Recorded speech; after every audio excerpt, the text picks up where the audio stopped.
आज बहुत दुख का बात है, हमारे बिहारी भाई लोग को तमिलनाडु में दौरा दौरा कर मारा जा रहा है। आखिर क्यों ऐसा हो रहा है तमिलनाडु में? क्यों हमारे बिहारी भाई लोग को दौरा दौरा कर मारा जा रहा है? अब किसी का भार नहीं सहेंगे। अब हम लोग पूरा बिहारी जाग उठे हैं, सभी को एक साथ मार कर गिरा डालेंगे। कान खोल के सुन रे सारावा, अब की बार आएला। कान खोल के सुन रे सारावा, अब की बार आएला। सबके महार डालब रे, तमनी का हाथ डालब रे। सबके महार डालब रे, तमनी का हाथ डालब रे। सारा मजदूरन के साथे कोइले काहे ऐसन घात। सबके महार डालब रे, तमनी का हाथ डालब रे।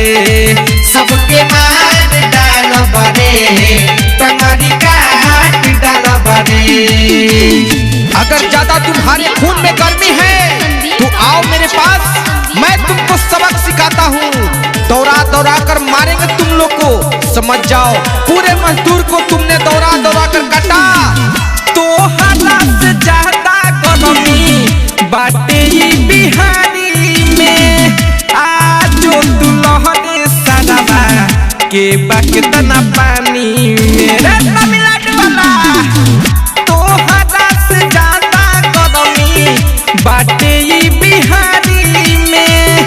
आज जो दुल्हन सारावा के बकतना पानी में। सीना तो हद छाली कदम सुन ले अब की बात। सीना तो हद छाली कदम सुन ले अब की बात। सबके महार डालब रे, तमनी फाड़ डालब रे।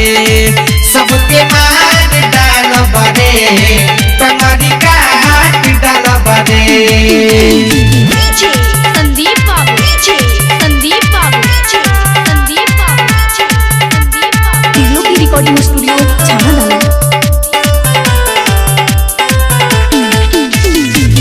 गरीब मजदूरन के मार गिराइले।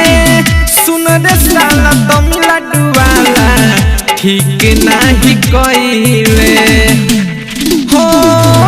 गरीब मजदूरन के मार गिराइले। सुन रे तमिलनाडु वाला, ठीक नाही कइले।